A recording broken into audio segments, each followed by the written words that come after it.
Bonjour et bienvenue sur ma chaîne YouTube. Ici, on parle tricot. Mon nom, c'est Danielle et je suis à mon 7e épisode de podcast. Donc, vous pouvez me retrouver sur les réseaux sociaux, sur Instagram avec le pseudo danielle.bouchard1965. Ensuite, je suis sur Ravelry sous le pseudo Lily Bambou. Et sur ma chaîne ici, la chaîne YouTube qui est Danielle Bouchard, tout simplement, pour l'instant. Peut-être qu'éventuellement, on changera le nom de la chaîne, mais pour l'instant, c'est mon nom qui apparaît. Donc, nous sommes lundi le 4 juillet. Il fait un temps splendide. La température, elle est absolument idéale, en tout cas en ce qui me concerne. Donc, on a un beau 23 degrés, le ciel est bleu, il y a un léger vent.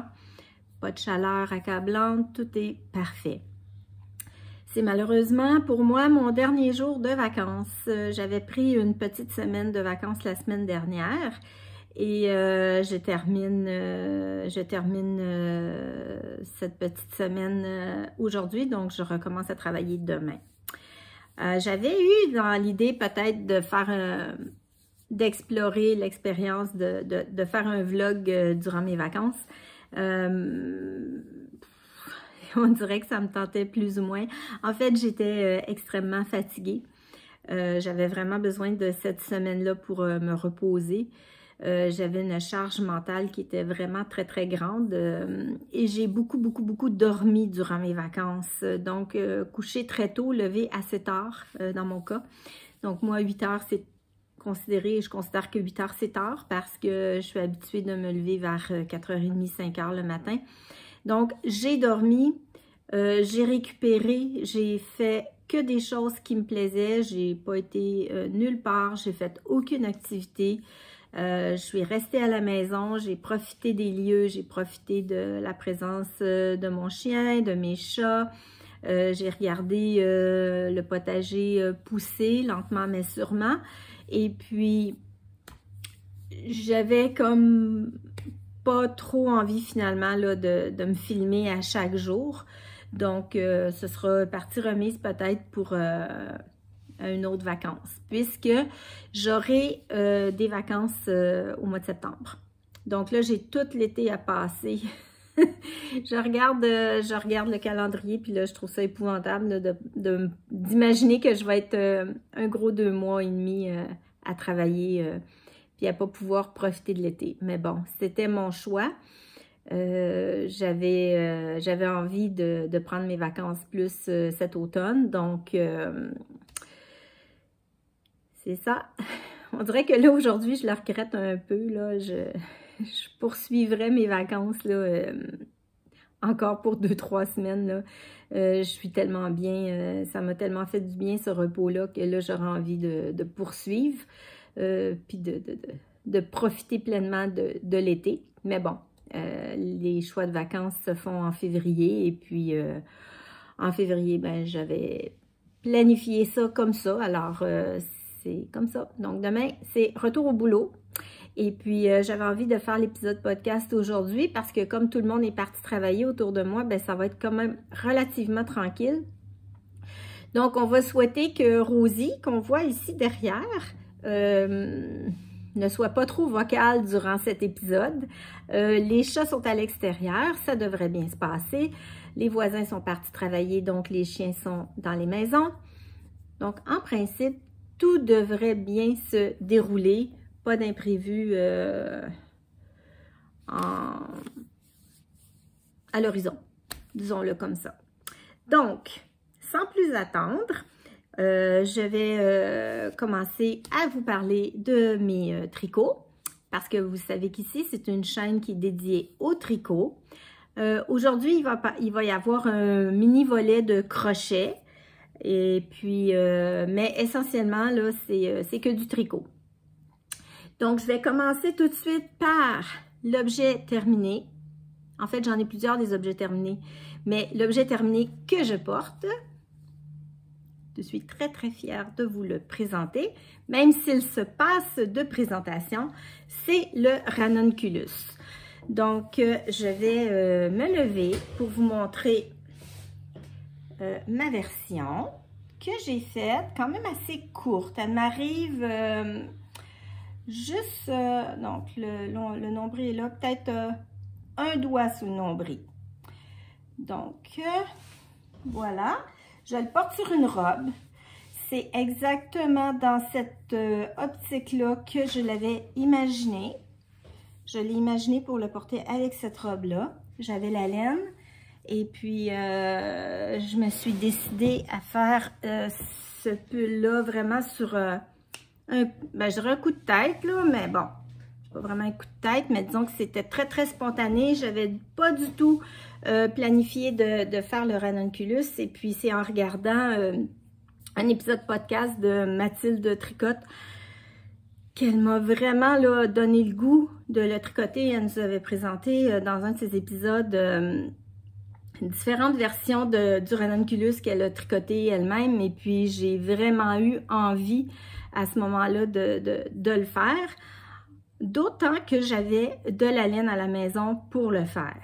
Donc, vous avez déjà vu cette laine-là sur le Posy Top Tank que je vous ai présenté l'été passé et que dans mon dernier épisode, je portais. Je vais vous le remontrer, mon beau Posy Top Tank. Voilà. Avec sa belle dentelle dans le bas.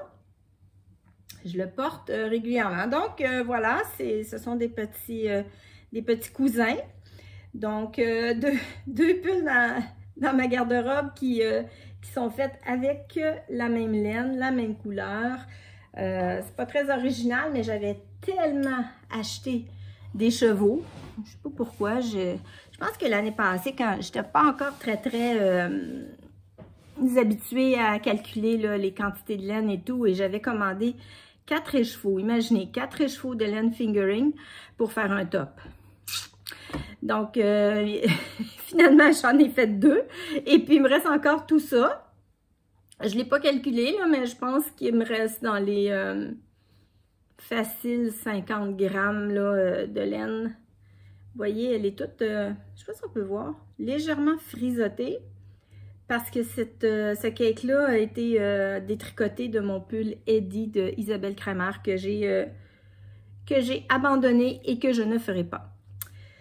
Donc, revenons sur ce magnifique ranunculus que j'ai fait dans la taille 1, que j'ai tricoté avec des aiguilles 5.5, alors que le patron préconisait des aiguilles numéro 6. J'avais une crainte qu'il soit trop déjaugé avec l'aiguille numéro 6. Donc, j'y étais avec un peu de prudence avec l'aiguille numéro 5.5. Finalement, je pense que j'aurais très bien pu le faire avec l'aiguille numéro 6. Ça aurait été très, très bien. Mais bon, il est fait comme ça, puis je l'aime beaucoup. Donc, aiguille 5.5. La laine que j'ai utilisée, c'est de la BioBalance BC Garn. Ça, c'est l'étiquette. Je ne sais pas si on va le voir à l'endroit ou à l'envers. J'ai aucune idée. Donc, c'est la BC Garn. C'est un mélange de 55% de laine bio et 45% de coton bio. On sent bien la laine quand même. Je vous dirais que quand je le porte, même mon top, là, avec les petites bretelles en high cord, là, s'il fait très chaud, je vous avoue que la laine, là, on la sent bien sur la peau et que ça dégage une certaine chaleur. Je serais pas portée à porter le pull là, dans des grosses chaleurs des 30-35 degrés là, en canicule. Ça va être définitivement trop chaud, là, même si c'est très ajouré, même si c'est une toute petite manche courte. On sent bien la laine, elle est présente. Par contre, c'est très, très, très doux. C'est très organique. Hein? La couleur, elle est... c'est un vert très, très mat. Sur le site, là, quand on regarde les couleurs, là, cette laine-là, j'avais l'impression qu'elle était vert fluo. Quand j'ai reçu ça l'année passée, j'étais extrêmement déçue au départ. Je vous l'avais déjà raconté d'ailleurs, que j'étais déçue du coloris parce que c'est pas du tout ce que je voyais sur mon écran d'ordinateur quand je l'ai commandé. Donc, on est vraiment dans une laine très, très organique, très mat, très, je sais pas comment dire, là, mais c'est ça, organique. Et puis, bon, je me suis réconciliée avec, là, je la trouve très belle. Je trouve que la dentelle rend très, très bien dans la laine, dans cette laine-là.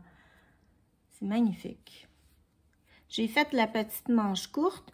On voit ici une petite démarcation. Ça, c'est quand j'ai relevé les mailles après pour reprendre la manche.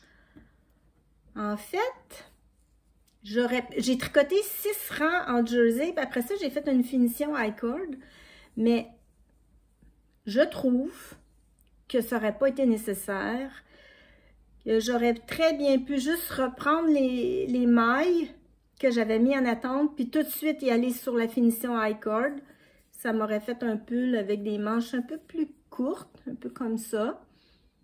Ça aurait peut-être été plus joli que ce petit rajout-là. Bon.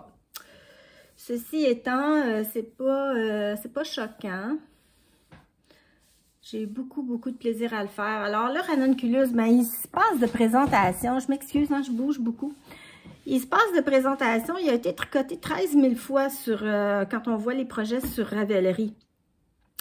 Donc, c'est une construction top-down. Donc, on commence par l'encolure. Et ensuite, on fait des augmentations pour l'empiècement en yoke avec une magnifique dentelle. C'est très original. Milori, non, c'est Midori, pas Ilori. Midori et rose, vraiment, je la trouve très, très créative. C'est très intéressant comment le patron est écrit, comment les points sont faits. Pour moi, c'était tout du jamais vu. Il est extrêmement bien écrit, ce patron-là. Il est d'ailleurs en français maintenant depuis quelques mois. Puis c'est peut-être ce qui m'a vraiment influencé à oser l'acheter puis à oser le tricoter. C'est qu'avant, il était disponible en anglais et en japonais. Et puis, j'avais des craintes par rapport à ma compréhension d'un patron de ce type-là en anglais. Et j'étais comme, j'avais peut-être un peu le pied sur le break, là, comme on dit en bon québécois, puis j'osais pas le tricoter. Finalement, ben, il est sorti en français. Et puis, ben, je m'étais dit que là, c'était ma chance, là, une opportunité là, de le tricoter. Et d'autant que elle est tellement généreuse que, en plus du patron qui est extrêmement bien expliqué et en plus il est gradé dans plusieurs tailles, il y a toute une série de petits vidéos, là, de petits tutoriels qu'on peut retrouver là, quand on achète le patron, où elle explique, là, par exemple, à la section 1, tel type de dentelle, on fait ça de telle façon. Après ça, section 2, là, je donne des exemples comme ça, là, de façon tout à fait aléatoire. Comment on fait tel type d'augmentation, comment on fait ci, comment on fait ça, le montage, double twist. Bref, il y a une bonne dizaine là, de petits, de très courts vidéos, des petits tutos de 1 minute, 2 minutes, où pour les choses peut-être un petit peu plus particulières. Donc, on peut aller voir le visuel. C'est totalement silencieux. Tout ce qu'on voit, c'est les mains avec les aiguilles à tricoter et elle montre à faire le point. Moi, je trouve ça extrêmement généreux. Ben, c'est une garantie de succès, dans le fond. On peut pas réussir ce chandail-là avec un patron aussi bien écrit, avec des tutoriels, je vous le dis, il doit en avoir à peu près une dizaine, là, si c'est pas plus, sur toutes les petites variations là, de ce pull. Donc, chapeau à Midori et Rose. J'aime vraiment, vraiment, vraiment ce pull-là. Je vais le porter souvent, je vais sûrement en refaire d'autres. La seule chose que moi, je ferai différemment, c'est que là, j'ai fait la taille 1 parce que moi, dans ma tête, j'avais l'impression que il allait être avec une aisance là, positive, là, très grande. On parle même d'une aisance de 40 cm. Ben là, moi, je suis pas en 40 cm, mais absolument pas. J'ai de l'aisance un peu, là, mais pas tant que ça. Regardez comme il y a un beau drapé. Il est léger, léger. Je le sens à peine sur moi. Probablement que je referais ce chandail-là dans une taille, probablement la taille 2 ou la taille 3 pour avoir quelque chose de plus, un peu plus, je sais pas comment le dire, un peu plus expansif, disons-le comme ça. Ceci dit, je suis très, très, très heureuse de l'avoir fait. Après l'empiècement là, en dentelle, là, on déroule du jersey jusqu'aux côtes. Puis moi, je l'ai fait plus long que ce qui était préconisé dans le patron. Puis il est encore quand même, somme toute, limite cropped. Moi, c'est ma limite à moi. Je l'ai porté avec un pantalon. Je vous dirais que j'étais plus ou moins confortable parce que je pense que mon pantalon était trop... mon jeans était pas ni taille haute ni taille basse. Donc, on dirait que le bord des côtes arrivait au bord de la ceinture de mon jeans. Puis, j'étais plus ou moins confortable avec. Mais probablement qu'avec un pantalon taille haute, il se porterait très bien. Mais moi, c'était pour porter avec cette robe-là. Puis si je trouve d'autres robes à m'acheter qui iront avec ce pull-là, je vais certainement me les procurer parce que c'était, dans mon idée à moi, c'était ça. C'était de le porter sur une robe. Qu'est-ce que je pourrais dire d'autre par rapport à ce pull légendaire, tricoté 13 000 fois dans le monde entier? Je l'ai tricoté avec des aiguilles en bois. J'ai acheté de Chiaougou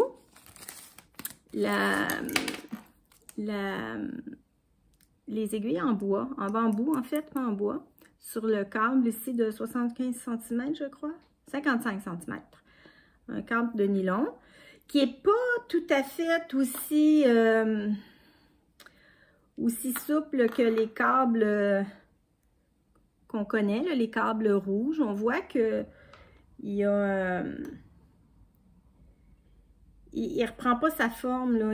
Ben, en fait, oui, il prend une forme.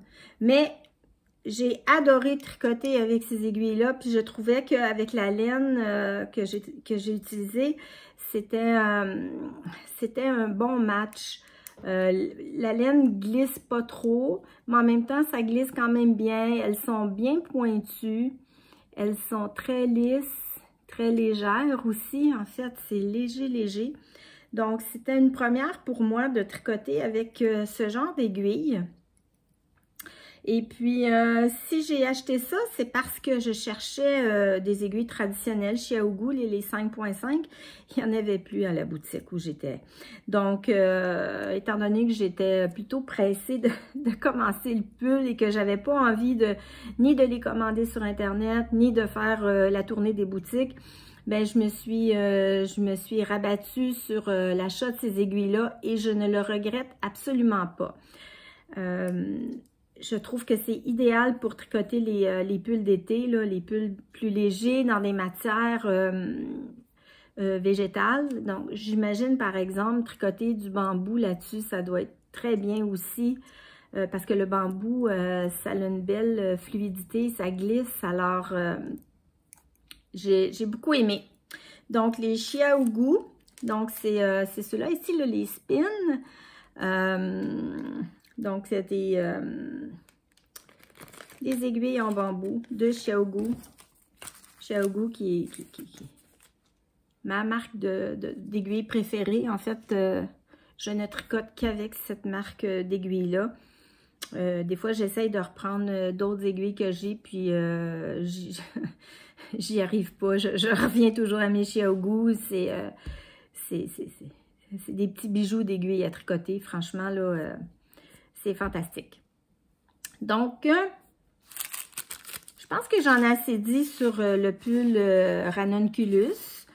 C'est, comme je vous dis, hein, il se passe de présentation. Tout le monde le connaît, tout le monde l'a vu dans toutes sortes de versions. Alors, je vais sûrement en retricoter d'autres, éventuellement. Alors, c'est pour mon projet terminé. En fait, je veux juste vous dire que j'ai fait la taille 1. Ouais, c'est ça, je pense que je l'ai dit.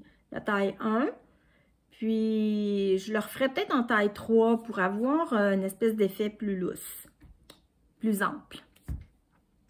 Alors, voilà pour le ranunculus. Donc, dans mon deuxième projet terminé, je vais prendre une petite gorgée d'eau. J'ai l'impression que je parle très vite. Je vais ralentir un peu mon débit. J'espère que je vais avoir assez de mémoire sur mon téléphone pour pouvoir filmer mon épisode là, au complet. Donc, on se croise les doigts. Deuxième projet terminé, mes chaussettes du mois de mai. Donc, vous savez que j'ai entrepris au mois de janvier une boîte de bas. Donc, mon défi, c'est de tricoter une paire de chaussettes à chaque mois. À date, je me tiens, je respecte bien mon engagement personnel de tricoter une paire de chaussettes par mois. Et au mois de mai, j'ai tricoté les chaussettes Fleurs des Champs de Marie-Christine Lévesque. Regardez-moi ces petites merveilles de chaussettes. Donc, c'est un patron que j'ai acheté sur Ravelry, mais qu'on retrouve sur le livre non moins connu, Botanique. Marie-Christine a sorti il y a peut-être 1 an ou 2, je ne sais pas, j'ai aucune idée.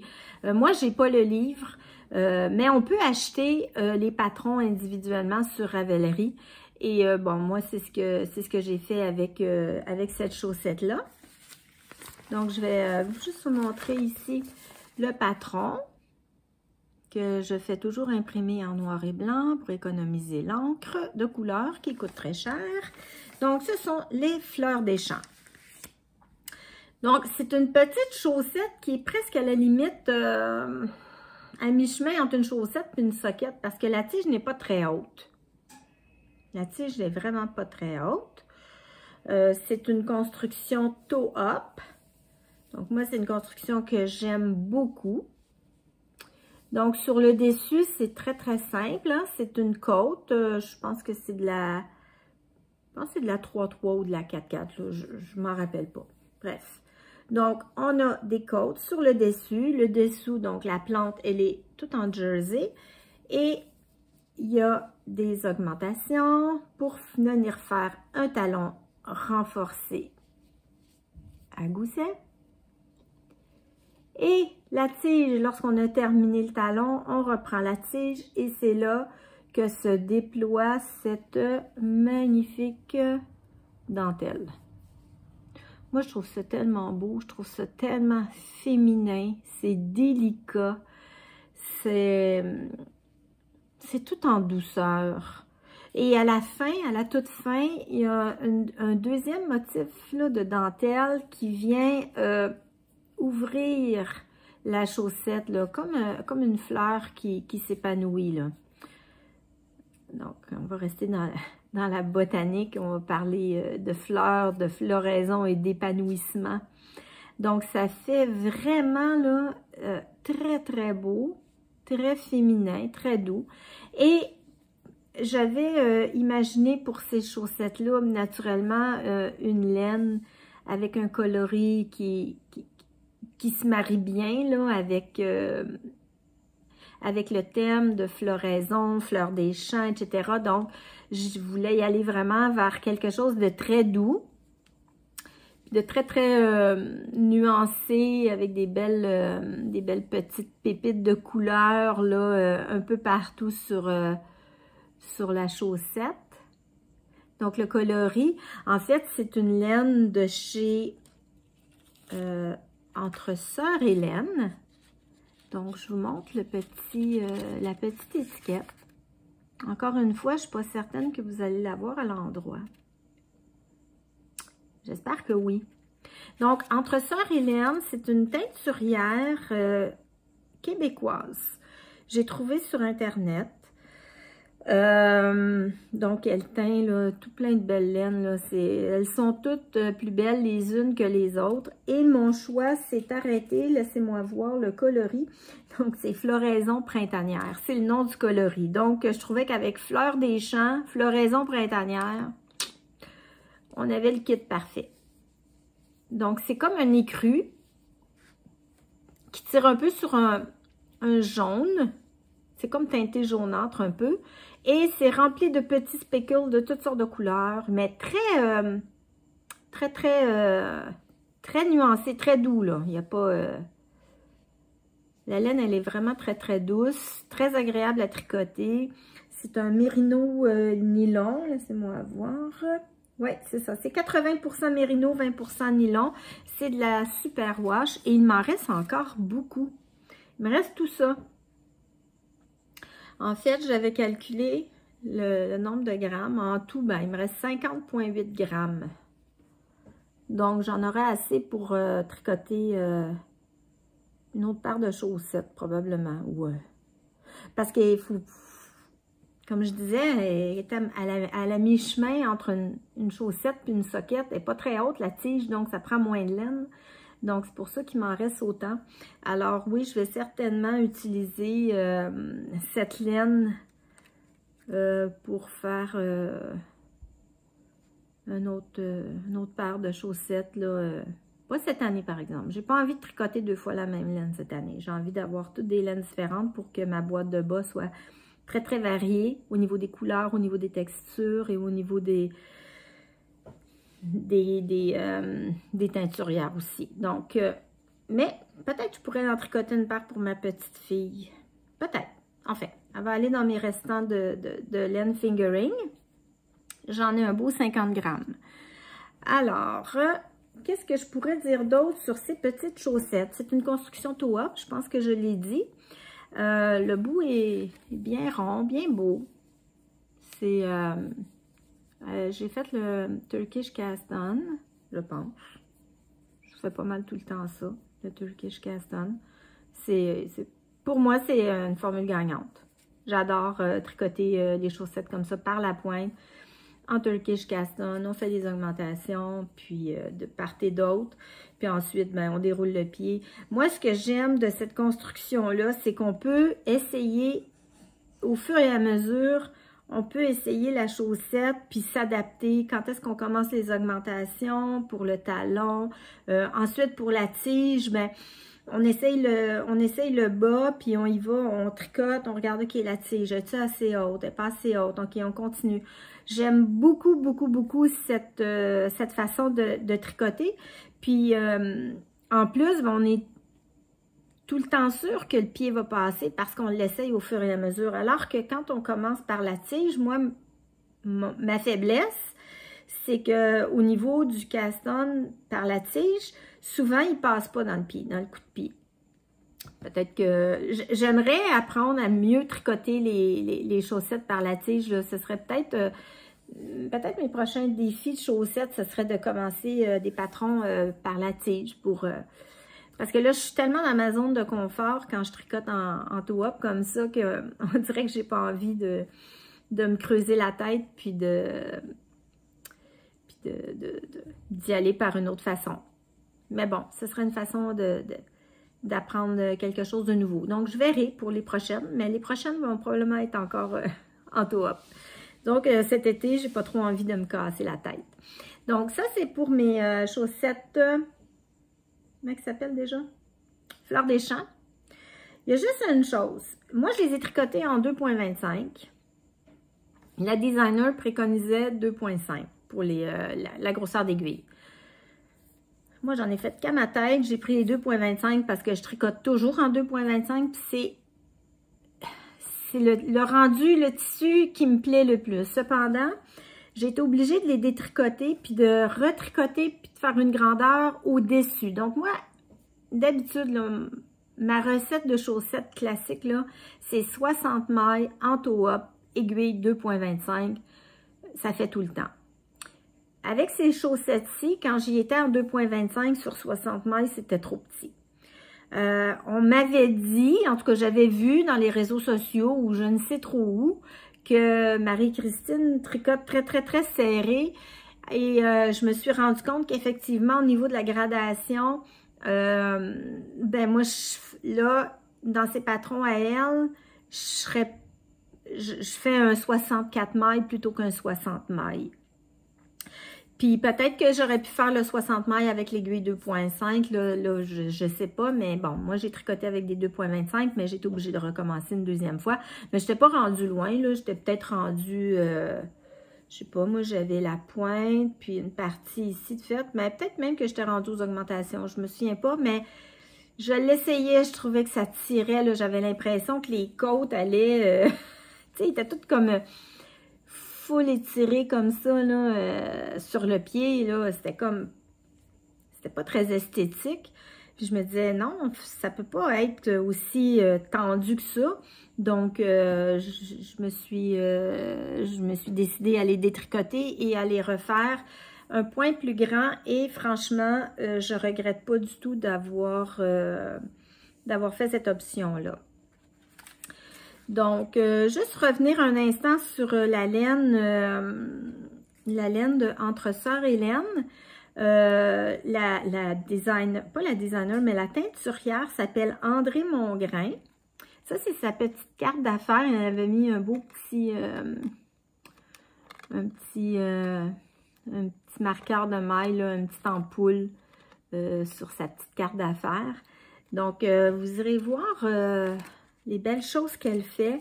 Je suis abonnée à sa page là, sur Facebook, aussi sur Instagram, et puis elle montre souvent là, des beaux coloris qu'elle fait. Et puis, franchement, pour moi, c'était une belle découverte. Donc, avec ma chaussette du mois de mai, j'ai un patron québécois avec une laine québécoise. Donc, je trouve que c'est quand même intéressant là, de faire rayonner les artisanes du Québec. Donc, bravo, mesdames, pour votre beau travail. Ensuite, deuxième projet terminé. Non, troisième projet terminé, parce qu'il y a le ranunculus. Je viens de vous présenter les floraisons printanières. Je ne sais pas pourquoi, je me trompe tout le temps de nom. C'est Fleurs des Champs. Floraison printanière, c'est le nom du coloris. Je suis toujours en train d'inverser. Donc, troisième objet terminé, c'est une autre chaussette. C'est la chaussette du mois de juin. Donc là, je suis allée freestyle avec un bas vanille que j'ai agrémenté d'une dentelle sur la tige. Je suis allée vraiment avec mes connaissances de base. J'ai fait des petites recherches sur YouTube pour trouver peut-être un motif de dentelle, là, ou j'ai regardé dans des livres, tout ça, pour trouver un motif de dentelle qui rentrerait bien dans sur un 60 mailles, en fait. Et puis, c'est ça, j'ai fait une belle dentelle en diagonale.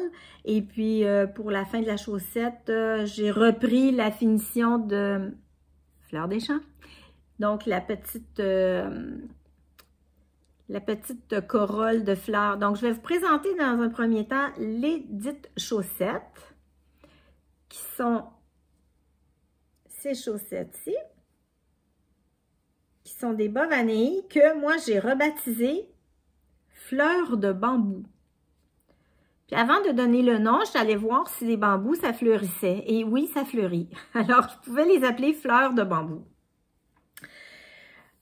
Pourquoi j'ai appelé Fleurs de bambou? Parce que je l'ai tricoté dans une fibre de bambou que j'ai acheté au Club Tissu ici sur la rive sud de Montréal. J'avais envie d'avoir une fibre légère, avoir une chaussette plus estivale là, qui n'est pas trop chaude dans les chaussures. Et puis, j'ai trouvé cette laine-là dans un présentoir là, chez Club Tissu. Et puis, c'est la Bamboo Pop Sock. Donc, c'est une laine industrielle. Il me reste 47 grammes dans la pelote. Donc, j'en ai facilement assez pour une soquette. Une vraie, là. Une vraie soquette qui arrive à la malléole de la cheville, là. J'en ai assez. Mais, ce sera pour l'année prochaine. Donc, la fibre que j'ai utilisée, c'est... Excusez, je vais aller voir mes notes. C'est 55% de bambou. On est à 37% de coton et à 8% de polyester. Le coloris, c'est le 407, c'est muscadine. C'est tellement doux, là. C'est vraiment agréable de le porter. J'ai hâte de l'essayer dans une chaussure de marche pour voir comment elle va se comporter là, au niveau là, de la chaleur, de la transmission de la chaleur et tout. J'ai très, très hâte de faire l'expérience, mais ça va être juste l'année prochaine parce qu'elles vont s'en aller dans ma boîte de bas que je vais ouvrir au mois de décembre. Donc, construction tout à fait classique. Toe-up, Turkish Gaston avec des augmentations intercalaires de part et d'autre. Ensuite, j'ai monté un pied en jersey. J'ai fait des augmentations. Un talon renforcé à gousset. La seule chose que j'ai faite de différent de ma recette, c'est que, étant donné que le bambou est une fibre qui est très, très extensible, j'ai commencé mes augmentations plus tôt que prévu, un bon centimètre et demi. Moi, d'habitude, c'est toujours à 11,5 cm que je commence mes augmentations pour le talon. Là, je l'ai fait à 10 cm parce que vraiment, là, c'est... je vais vous montrer le fil, là. Ça s'étire, là, c'est... Puis il est très... il est comme frisotté un peu, très... On voit le détail là, de la qualité de la fibre. Donc, étant donné qu'il est extensible, là, je me suis dit, si je fais mes augmentations comme d'habitude, mon pied va être trop grand, mon talon n'arrivera pas au bon endroit. Et j'ai très bien fait parce qu'il me fait parfaitement de cette façon-là. Puis ensuite, quand j'ai terminé le talon, j'ai repris mes mailles sur mon aiguille et j'ai commencé cette dentelle en diagonale, toute simple, vraiment toute simple. Je vous mettrai en barre de description le tuto que j'ai trouvé sur YouTube pour faire cette dentelle-là. Et à la fin, comme je vous ai dit, j'ai repris intégralement le patron là, Fleur des Champs de Marie-Christine Lévesque, puis je suis revenue faire... la finition, là, un peu évasée, là, Moi, je trouvais ça tellement beau. Ça fait vraiment, vraiment beau quand on le porte. C'est très féminin. C'est très beau. J'ai eu beaucoup, pendant que je les ai tricotés, moi, je tricote toujours mes chaussettes de mon travail à mes pauses repas, mes pauses café, etc. Et les filles ont trouvé que... Mais c'est vrai que la laine est comme pétante, là, tu sais, c'est beau, c'est rose, c'est éclatant.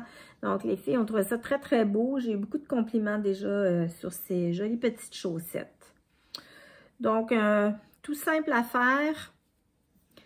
Puis là, ça fait longtemps que j'ai... Ben, ça fait longtemps. Ça fait plus qu'une semaine que j'ai terminé ma chaussette de juin. Puis, j'ai pas encore commencé la chaussette de juillet parce que j'avais besoin de prendre une petite pause...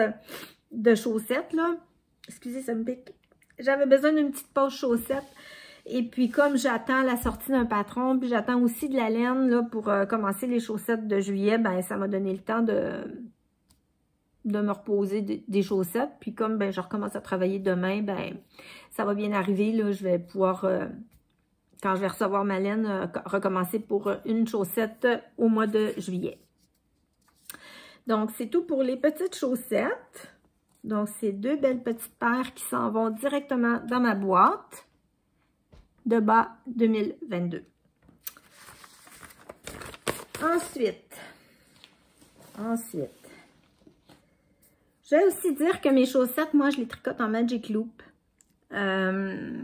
Forcément, quand on les commence par la pointe, on n'a pas le choix de tricoter en Magic Loop parce qu'on a besoin d'avoir les deux aiguilles, on enroule le fil là, sur nos deux aiguilles, puis après ça, quand on commence la chaussette, on est vraiment dans un Magic Loop.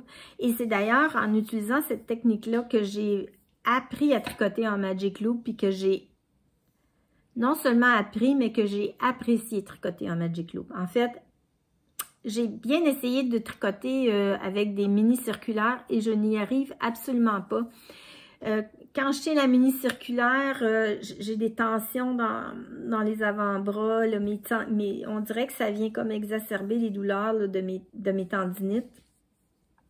Donc, pour moi, le Magic Loop là, sur un cadre de 80 cm, c'est la méthode pour moi qui est gagnante. Donc, voilà, c'est comme ça que je tricote mes chaussettes. Mais je suis bien consciente que si j'utilise une construction par la tige, c'est plus, j'ai plus de difficultés. Je sais pas, on dirait que quand je fais un montage en Magic Loop, que je viens joindre en rond, c'est moins fluide pour moi. Bon, ce sera une technique peut-être à développer éventuellement, mais pour l'instant, la construction toe-up en Magic Loop, pour moi, c'est une formule gagnante. Ensuite, un autre objet terminé. Moi, ce que j'aime faire souvent, c'est que quand je finis un projet, j'aime faire une espèce d'entre-deux. Genre un petit projet très, très, très rapide avec, tu sais, qui se tricote bien, qui se tricote très, très rapidement. Et puis là, j'avais décidé de vouloir apprendre à manier un peu mieux le crochet. Donc là, je suis complètement autodidacte au crochet. J'ai jamais suivi de cours, j'ai jamais, en fait, j'ai jamais vraiment aimé crocheter, mais j'avais comme envie d'apprivoiser le crochet. Et puis, j'avais vu dans un podcast, en fait, c'est le podcast de Lysandre Hourdin. Elle nous avait présenté, je me souviens plus quand, je pense que c'est cet hiver, un sac, ça s'appelle le Market Bag. Ouais, c'est ça, le Market Bag, c'est en crochet. Ça se tricote hyper rapidement. Ça se crochette plutôt hyper rapidement. Et puis, j'avais vu ça passer sur son podcast, puis je trouvais ça intéressant. J'étais comme, ah ben oui, moi j'ai beaucoup d'acrylique à la maison. J'en ai un gros sac, là, plein, de toutes sortes d'acryliques, de toutes sortes de couleurs, que je me demande pourquoi j'ai autant d'acrylique. Je me demande ce que je pourrais bien tricoter avec ça. Et quand j'ai vu passer le Market Bag, Lysandre nous présentait, ben, je me suis dit que c'était peut-être une occasion d'utiliser ces fameuses pelotes d'acrylique que j'ai en abondance et que je ne vois pas le jour d'utiliser. Donc, je me suis lancée. En fait, c'est un tuto sur YouTube. Je vais vous mettre les liens, là, toutes les choses dont je vais vous parler, tous les patrons, toutes les laines, tous les tutos, tous les podcasts que je vais nommer, vont tous être en barre de description avec les liens pour aller directement sur les pages là, que je vais nommer. Alors, c'est un tuto qui s'appelle... je vais relire mes notes. C'est Stéphanie Z, parce que c'est un tuto en anglais. C'est très facile, très facile. Elle explique vraiment bien et le tuto dure une bonne 40aine de minutes et on a étape par étape tout ce qu'on doit faire pour réaliser ce sac. Puis il y a deux grandeurs, il y a un petit sac puis un plus grand sac. Et il est vraiment très bien fait le tuto. Puis en plus, dans la barre de description, là, elle écrit tout le patron dans le fond. Puis moi, j'ai pas vraiment d'expérience crochet, puis je l'ai réussi. Et puis franchement, je suis assez fière de mon sac, je vais vous le montrer. J'ai fait le petit. Ça, c'est mon beau sac. Voilà. Hop. Voilà mon sac, il y a de la laine dedans. J'ai mis de la laine là dedans. Donc, on le porte. Moi, je trouve que les anses sont un peu courtes pour le porter à l'épaule. Je trouve que, je sais pas, je le trouve pas super. Je l'aurais fait un peu plus long, là. Si c'était à refaire, pas si, parce que je vais en refaire d'autres, là, je vais les faire un peu plus longues. Là, on est à c'est une chaînette de 75 mailles. On pourrait facilement faire une chaînette de 80-85 mailles. Voilà. C'est-tu pas beau, ça? Là, j'ai mis des pelotes de laine dedans. Il est accroché là, sur un crochet au mur. Je trouve ça vraiment mignon. Donc, il est rose. Mais j'ai manqué de rose, puis j'ai fini la bordure avec du gris que j'avais en acrylique. Il est 100% acrylique. J'ai utilisé cette marque-là. J'en ai 3 comme ça. J'en ai une bleu marin, j'en ai une jaune, puis j'en avais une rose.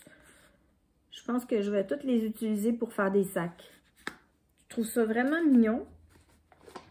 Ben, c'est ludique, là. C'est facile à faire, c'est satisfaisant. Bon, moi, étant donné que j'ai pas beaucoup d'expérience, j'avais pas beaucoup d'expérience avec un crochet, ben, avant que je comprenne tous les termes, puis que, tu sais, je manie le crochet de façon adéquate, ben, ça m'a pris quand même peut-être une semaine à faire, là. Mais je suis pas toujours là-dessus non plus. Voilà. Très satisfaite de mon petit sac. Puis j'ai regardé justement hier le plus récent épisode de Lysandre. Elle est en train d'en faire d'autres. Mais cette fois-ci, elle est en train de crocheter... elle est en train de faire son propre patron d'un market, d'un sac comme ça de marché, là, presque similaire. Il y a des petites différences, là, mais elle dit qu'elle va peut-être le mettre... disponible en patron, je pense. Il me semble que c'est ça qu'elle a dit. Enfin, si elle met, s'il est rendu disponible sur Ravelry, c'est certain que je vais tenter l'expérience. Par contre, moi, le crochet, faut que j'y aille mollo.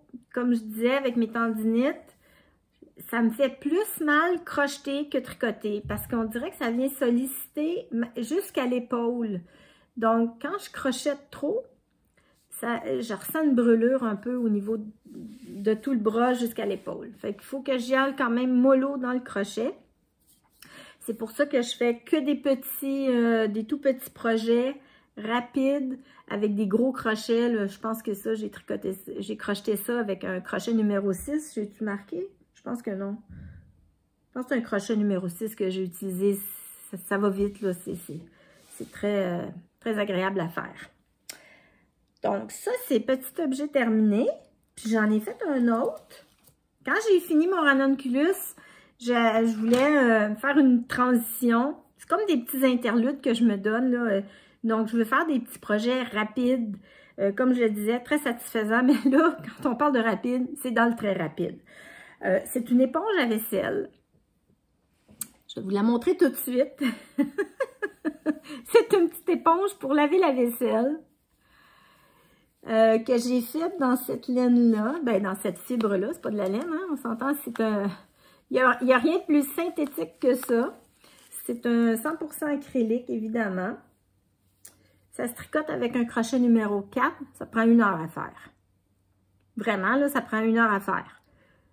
Top chrono. C'est d'une simplicité désarmante.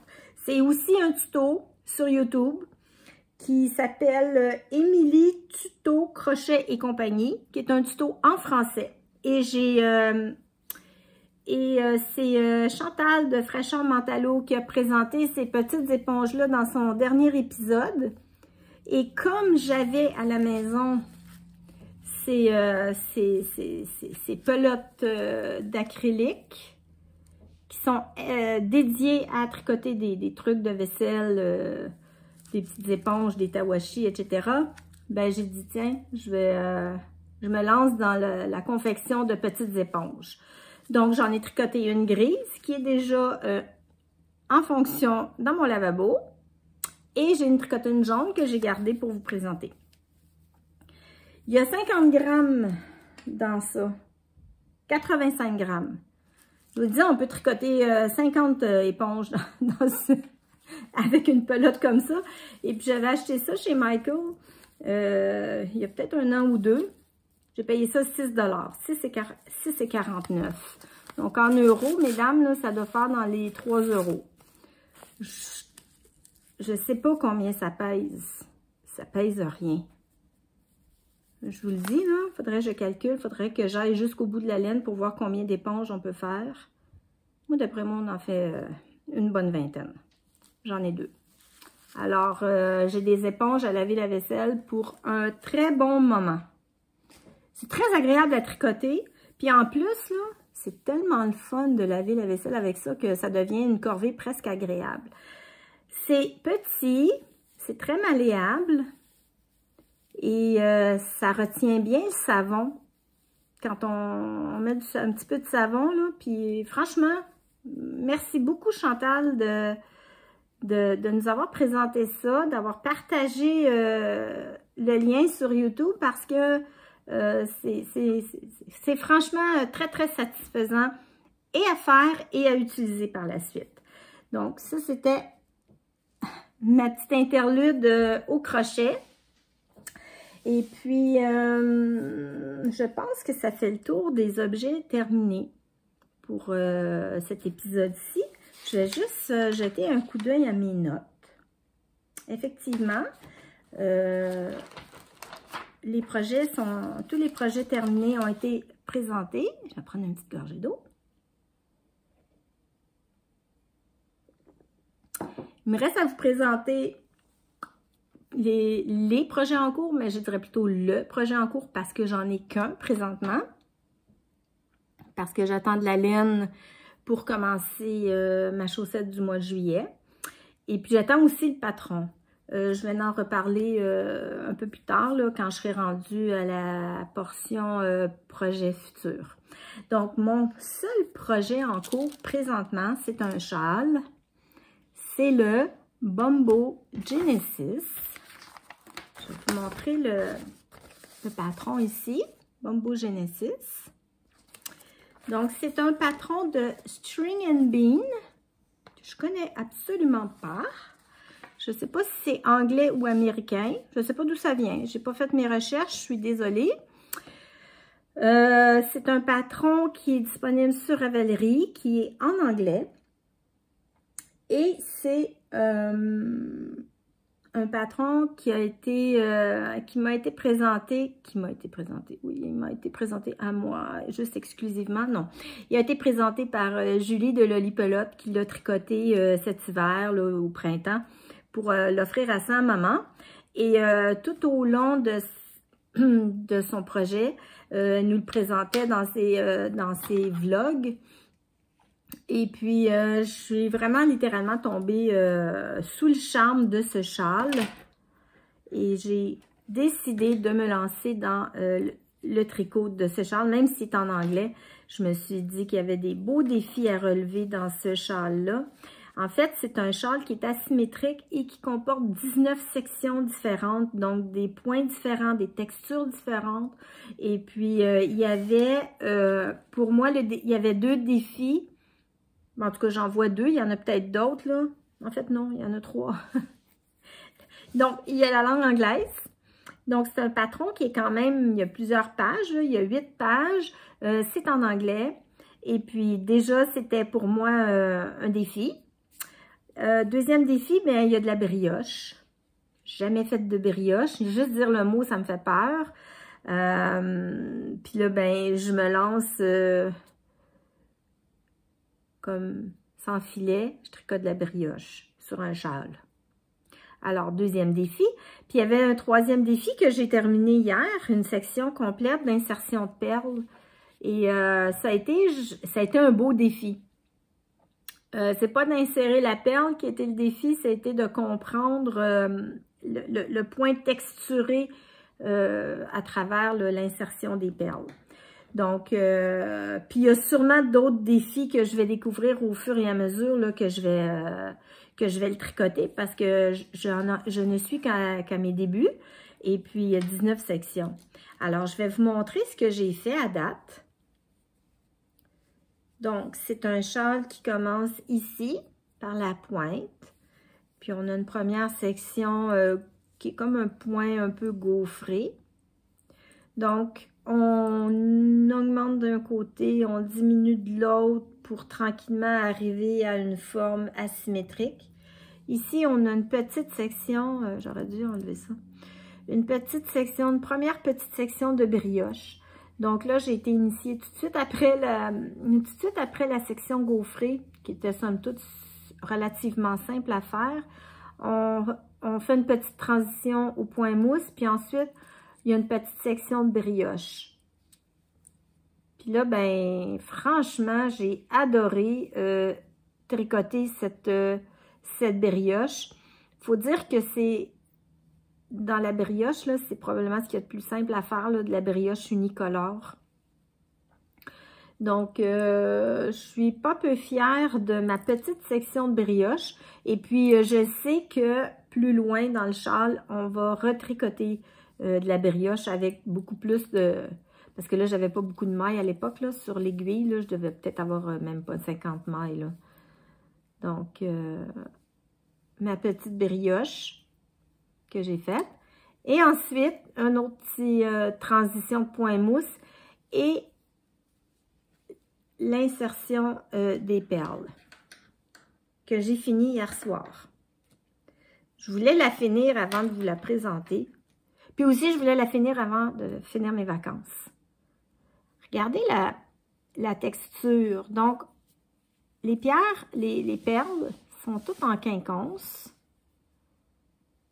Et il y a comme il y a un fil qu'on remonte sur l'aiguille après tant de rangs.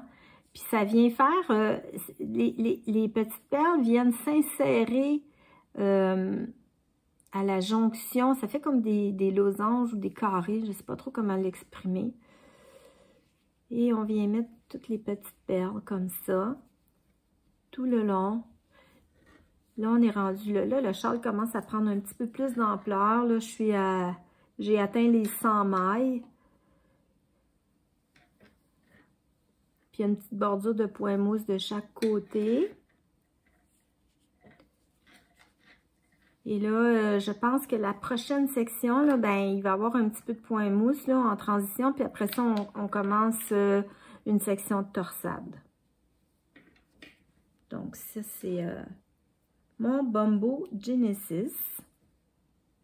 Puis là, mon objectif, là, mon défi, ce serait que ce châle-là soit terminé pour l'automne.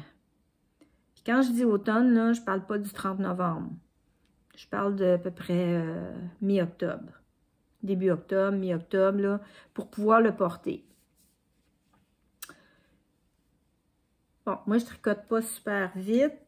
Là, j'en ai profité, j'étais en vacances, j'avais beaucoup de temps et j'ai vraiment passé des après-midi complètes là, à faire la section de perles ici. C'est quand même assez long, là. C'est comme un travail de minutie avec un mini crochet tout petit, là. Je pense que, je sais pas si c'était un 1 ou un 0, là, mais il est minuscule là, pour rentrer, là. On rentre le crochet dans la perle et on vient l'accrocher dans la maille. Donc, c'est quand même un travail de précision. C'est un travail qui est de minutie, qui est long. On fait pas ça devant la télé en regardant une série. On fait pas ça non plus quand c'est le soir et qu'il y a juste une petite lampe d'allumée parce que ça prend quand même un bon éclairage là, pour bien voir là, ce qu'on fait. Donc, moi, je suis très satisfaite de ce projet que je suis en train de réaliser. Puis ça, ce projet-là, ben, il a été, ben, comme je l'ai dit, inspiré par les vlogs de Julie, de Lolipelote. Elle le présentait tellement avec fierté, puis avec tellement d'amour que ça m'a donné le goût de le faire. Donc, dans un premier temps, ben, j'ai été inspirée comme ça, puis c'est comme ça que j'ai acheté le patron, puis que j'ai acheté la laine. Et puis, Julie a fait dans un de ses vlogs un petit mini tuto pour montrer comment on insérait les perles. Ça, c'est bon pour n'importe quel objet, là, pas juste pour le châle. Là, je veux dire, c'est une technique qui est bonne pour toutes les insertions de perles, là, peu importe les tricots.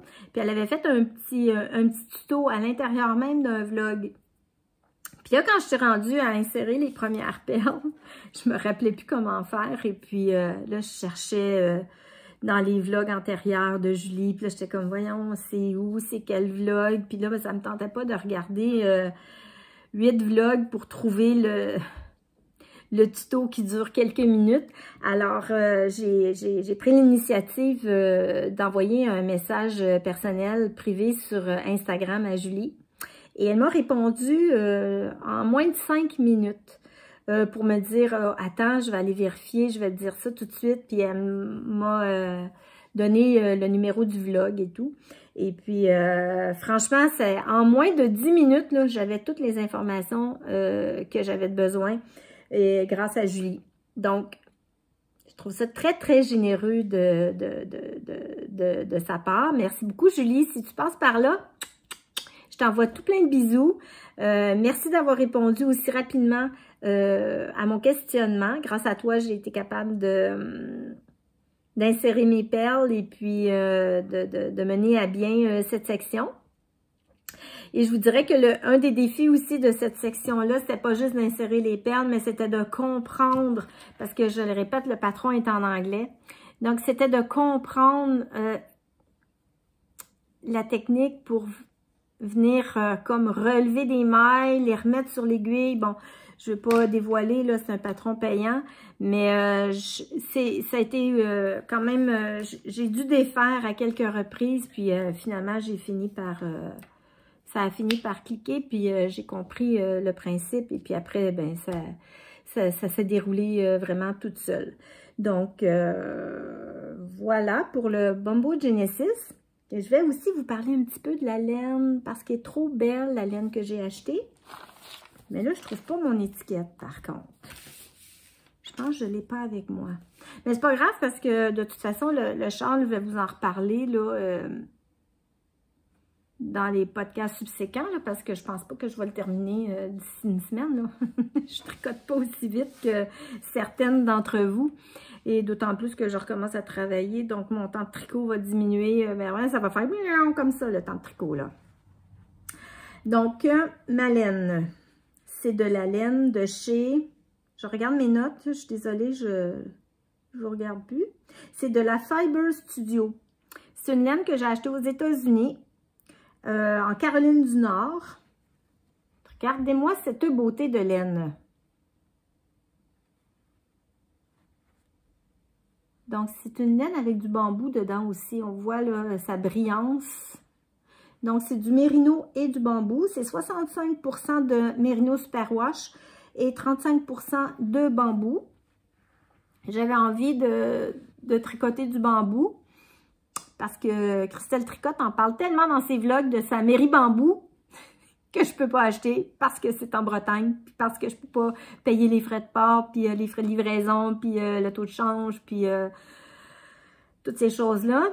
Elle parle tout le temps de son Méribambou, comment elle aime le Méribambou, comment c'est beau, comment elle en vend beaucoup, puis que de plus en plus les gens en commandent, puis ça.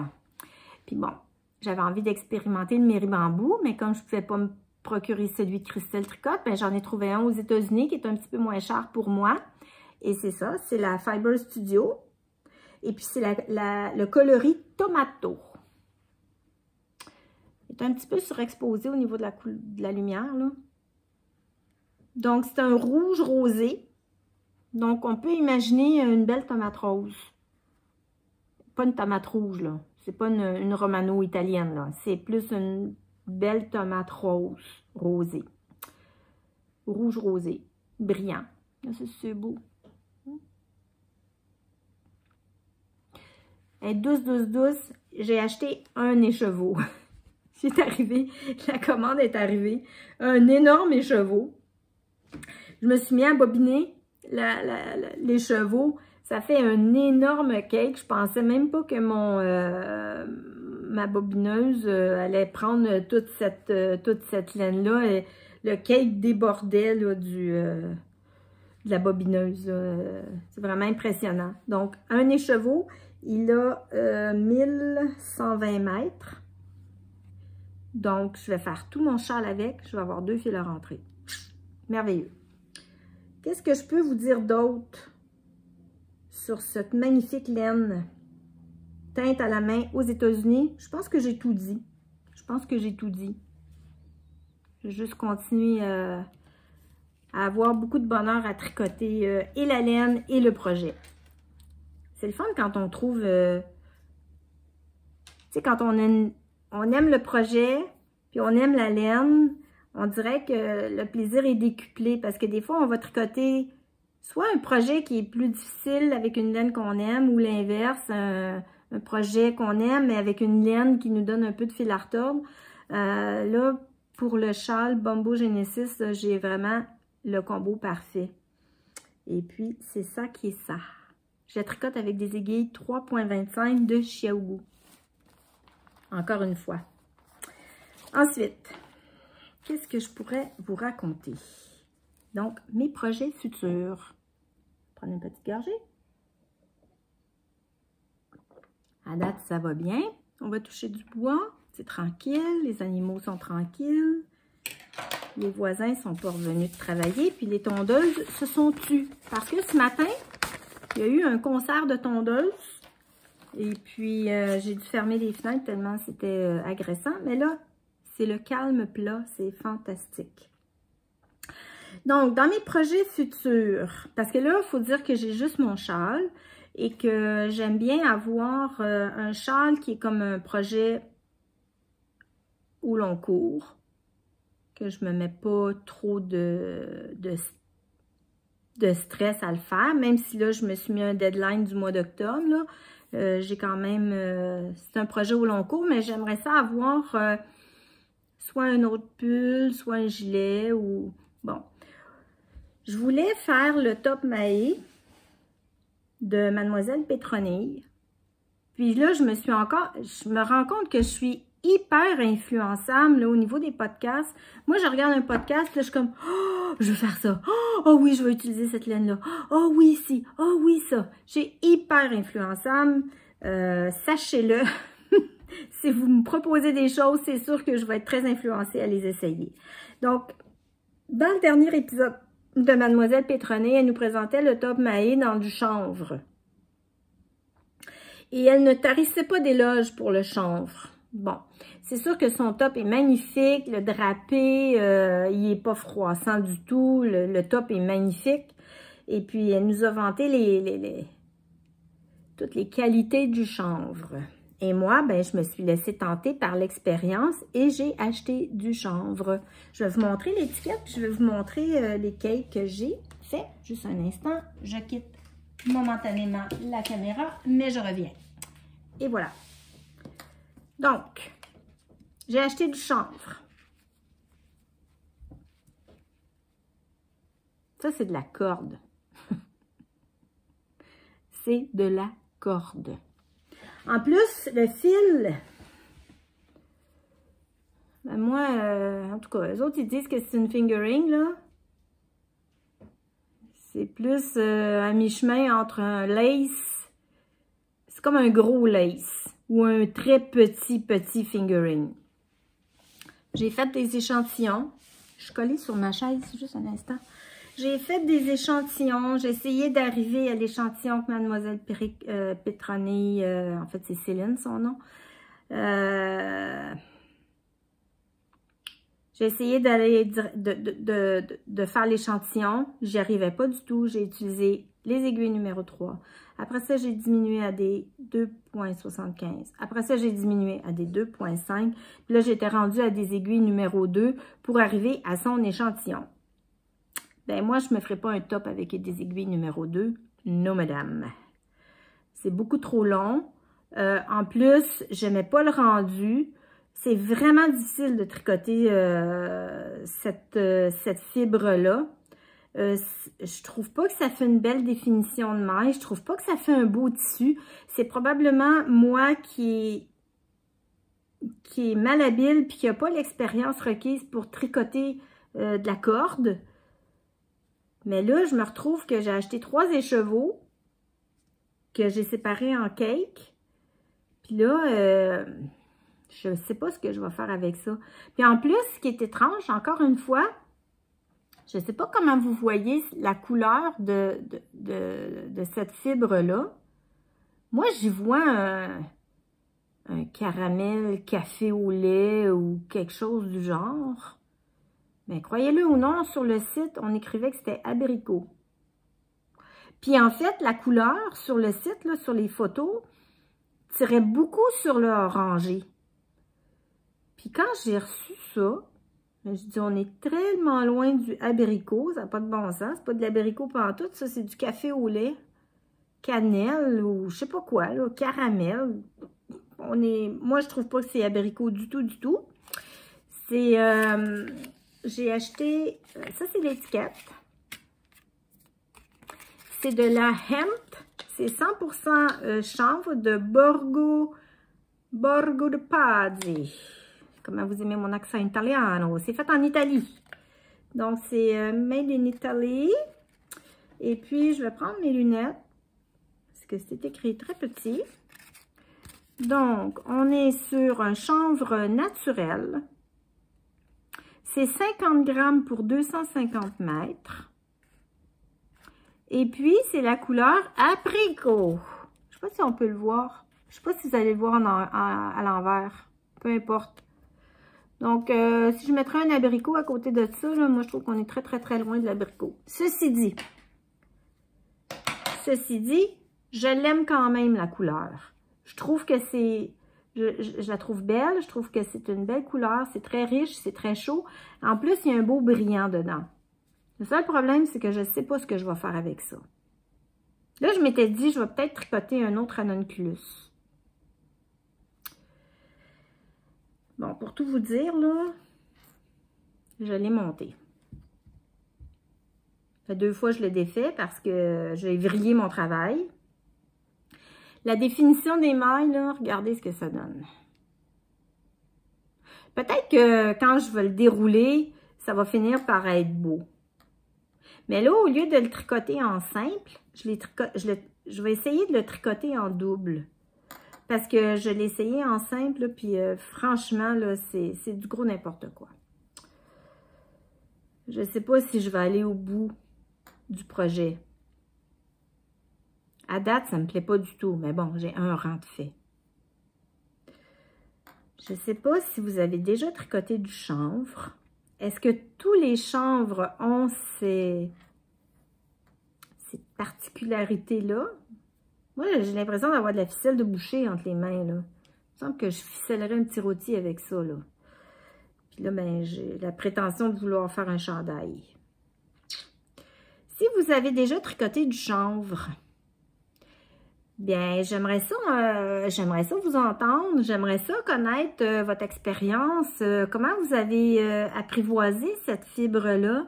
Est-ce que ça a fait un beau vêtement par la suite? Est-ce qu'il y a des trucs, des astuces, des choses que moi je ne connais pas ou que je maîtrise pas? Mais là, je suis vraiment là, je suis complètement sortie de ma zone de confort. J'aimerais ça faire quelque chose avec parce que je le trouve beau. Je trouve ça beau. Mais là, pour l'instant, je vais le laisser de côté, puis je vais plutôt continuer à tricoter mon châle. Parce que je vous dis que quand on fait une transition entre du bambou et du chanvre, ça fait une grosse différence au niveau du toucher. C'est pas du tout la même chose. Donc, ben, écrivez-moi en commentaire c'est quoi vos expériences avec le chanvre. Et puis, j'ai très hâte de vous lire, puis j'ai hâte de voir ce que vous avez fait avec ça, puis ben, ça va sûrement m'aiguiller pour peut-être soit poursuivre mon ranunculus ou faire autre chose complètement. Donc, vos commentaires sont toujours les bienvenus. D'ailleurs, je les lis tous, et puis je réponds, je mets des petits cœurs. C'est une toute petite chaîne, hein? On est à presque 500 abonnés. Et puis, j'ai quand même un certain nombre de vues à chaque fois. Mais tu sais, j'ai amplement le temps de répondre à vos commentaires. Je les apprécie d'ailleurs énormément. C'est toujours agréable d'échanger, puis de partager là, nos expériences là, au niveau du tricot. Donc ça, c'était pour la portion de chanvre, projet futur. Je ne sais pas ce que ça va donner. Pour l'instant, mon top Mahé, je l'ai mis sur la glace dans le sens que je ne suis pas certaine que rendu au mois de juillet, je vais entreprendre le tricot d'un top parce que, bon, moi, je tricote pas vite. Et puis, probablement que le top va être terminé seulement au mois d'octobre. Ben, ouais, j'exagère. Fin août, début septembre. Donc, peut-être que ça va être un peu tard pour porter des tops. Je sais pas. peut-être que je le ferai, puis que... On verra. J'ai pas encore décidé si j'allais le tricoter ou non. Là, je suis en réflexion sur un gilet qui est le Sirva de Marie-Émilie Design, qui est un patron gratuit sur Internet.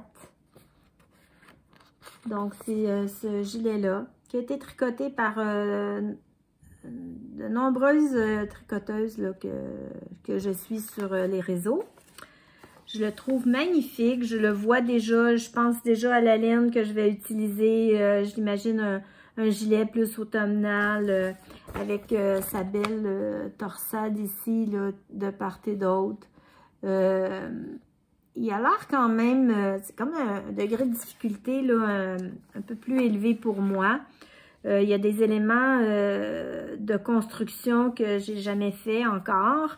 Et puis, ben, je sais que Marie-Émilie Design, c'était avant que ses patrons soient gratuits, ben, c'était vraiment une compagnie, c'est des patrons d'une très, très grande qualité, tant au niveau du style qu'au niveau de l'écriture, qu'au niveau des constructions.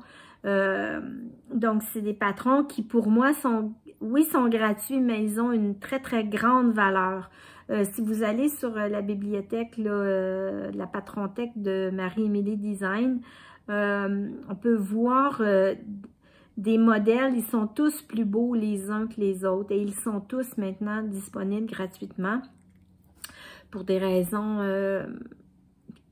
J'ignore les raisons, là, mais bon.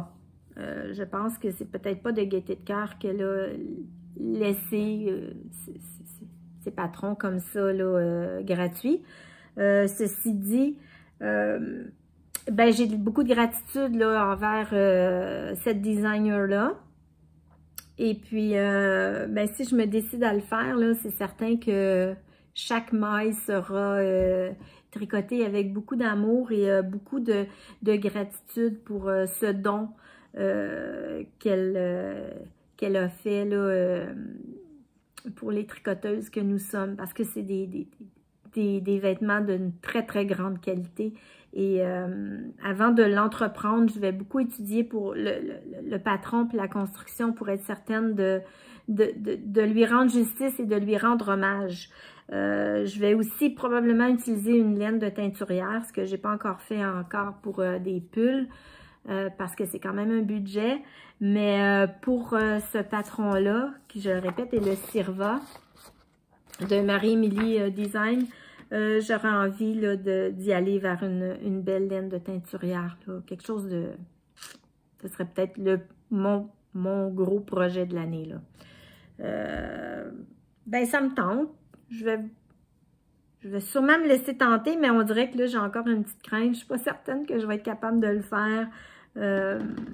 Mais bon, probablement que rendu là, je vais être capable puis que je vais traverser les différents défis, les difficultés, là, une à la fois.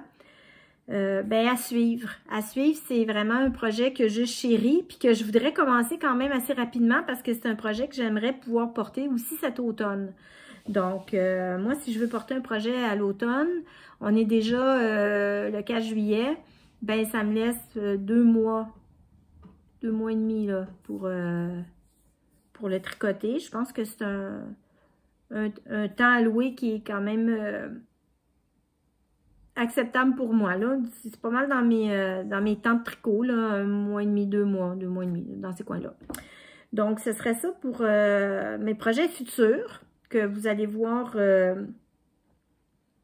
Je publie beaucoup sur Instagram, fait que souvent, je vais mettre mes projets là, sur Instagram avant de venir vous parler sur YouTube. Fait que ce sera à suivre dans les prochaines semaines là, si j'ose plonger dans ce magnifique gilet qui est le gilet Sirva.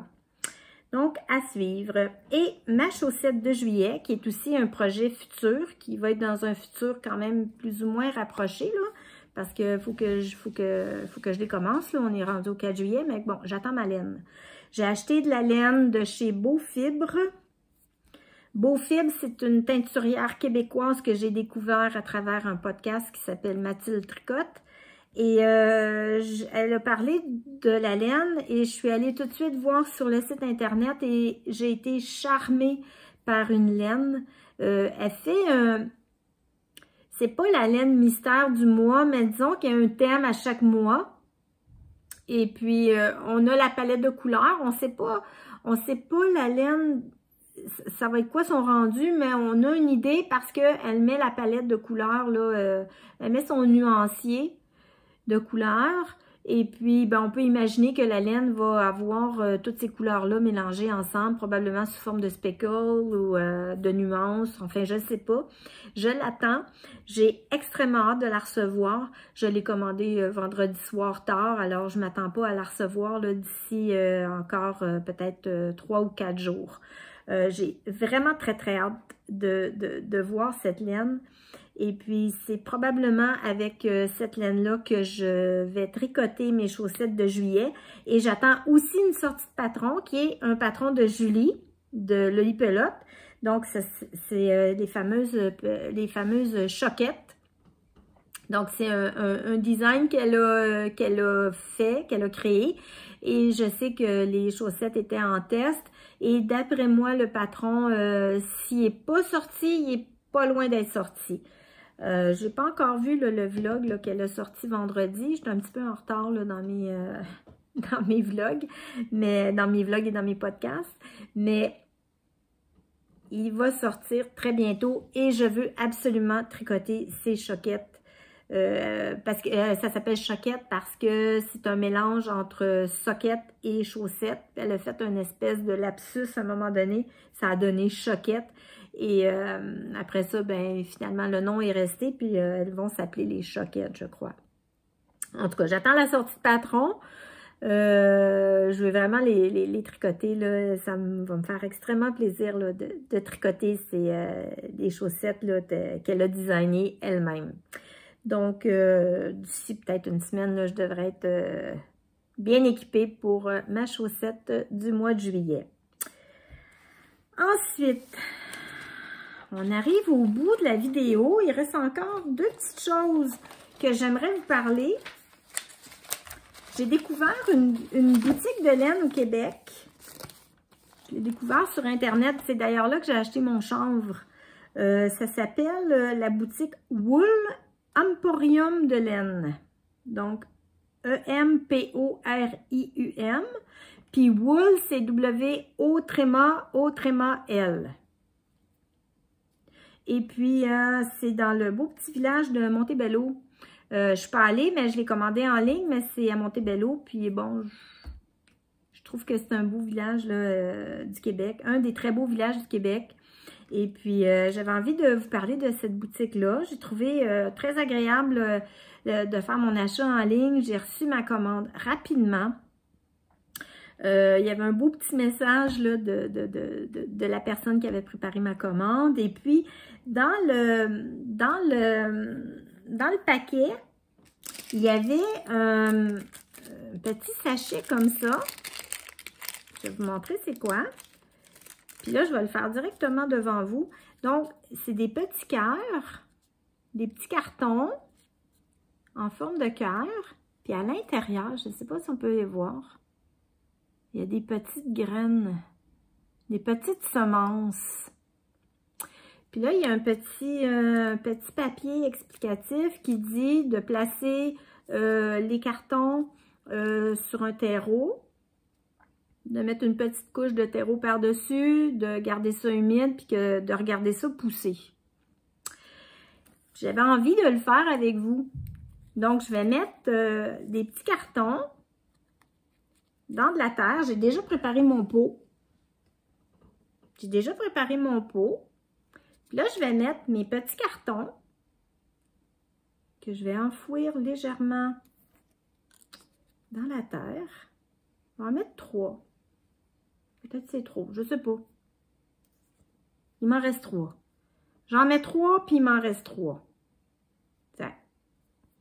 Donc, je les ai mis. On peut voir ici une petite pointe. Oups. Tiens. Puis là, on va juste mettre... Hey, j'étais prête, hein? On va mettre un petit peu d'eau. comme ça.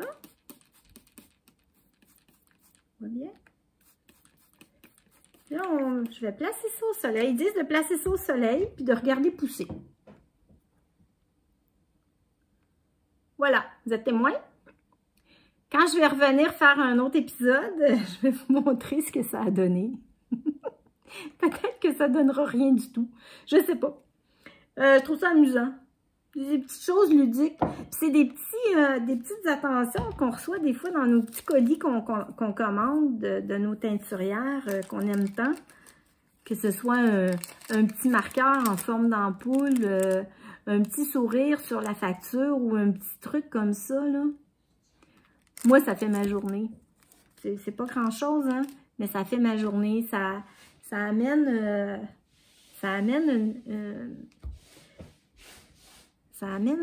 comment je dirais ça, non? On retrouve pas ça dans les boutiques, on retrouve pas ça dans les magasins, les grandes chaînes, les grands géants. Vous savez ce que je veux dire, là?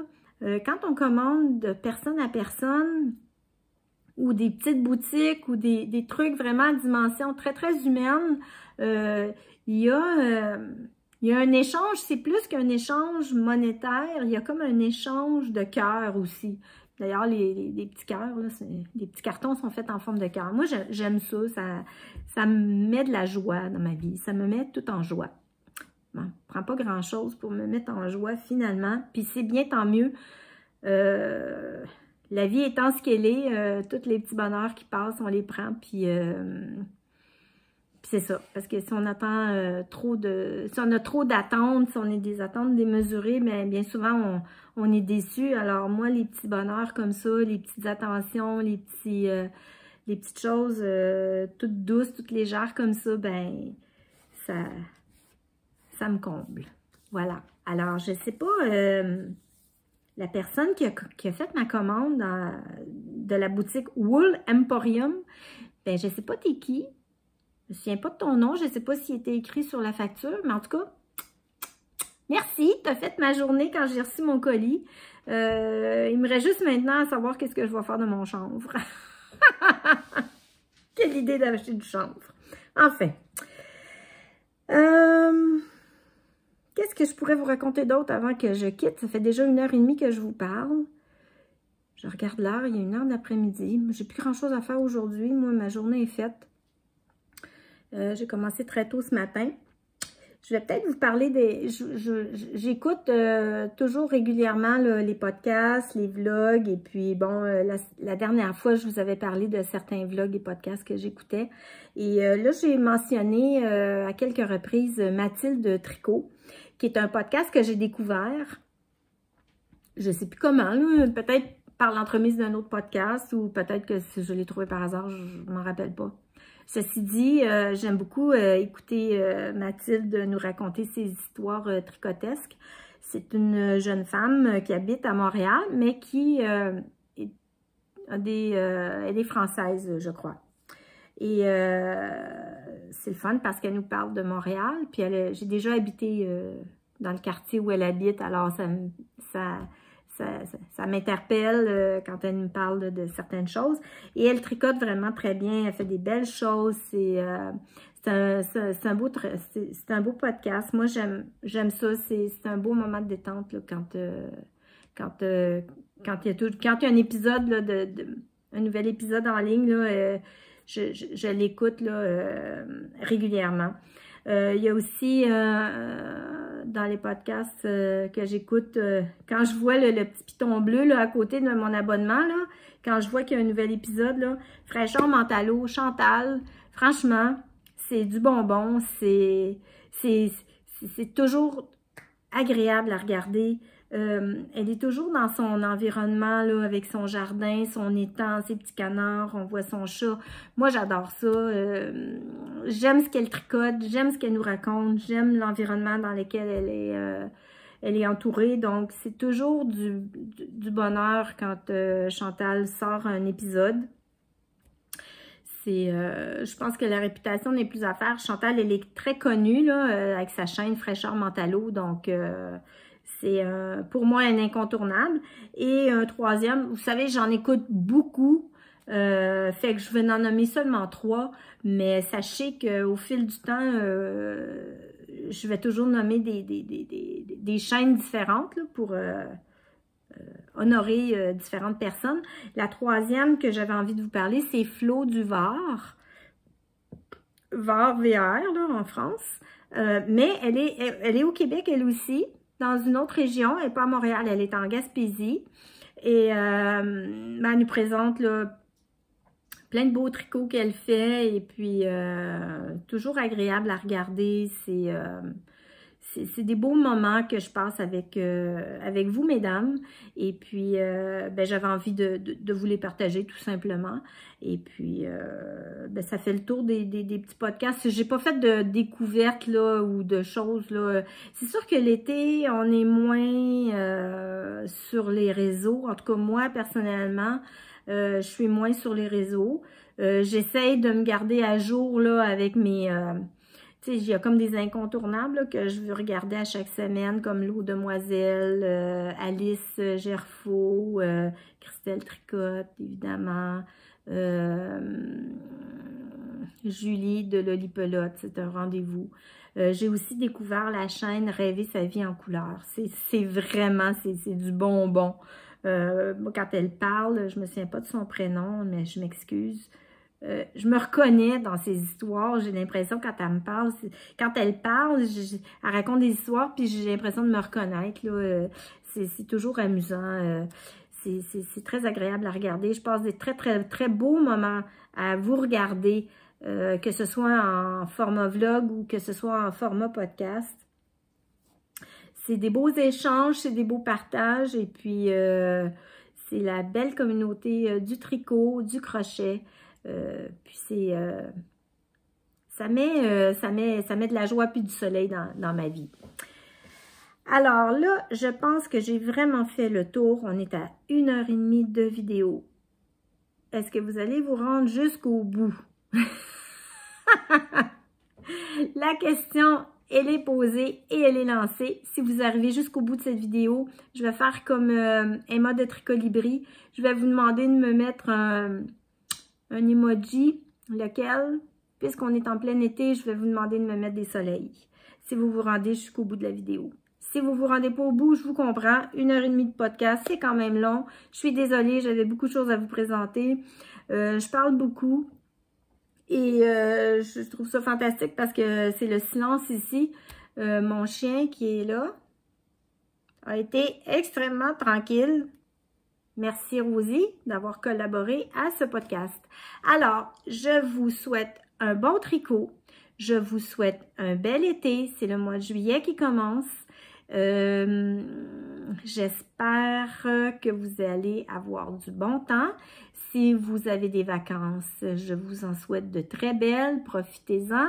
Si vous travaillez bien, je vous souhaite quand même du bon temps. Et puis, on se revoit pour un épisode. J'ose pas trop m'avancer sur une date, là, parce que je suis pas très régulière dans mes sorties de vidéos. Mais bon, peut-être quelque part au mois d'août, fin août, qui sait. Alors, d'ici ce temps-là, je vous souhaite un bel été. Je vous souhaite du bon tricot. Je vous souhaite tout plein de belles choses. Je vous souhaite de l'amour, du soleil et tout ce qui est de plus beau. Alors, je vous embrasse et je vous dis à très bientôt. Salut, salut!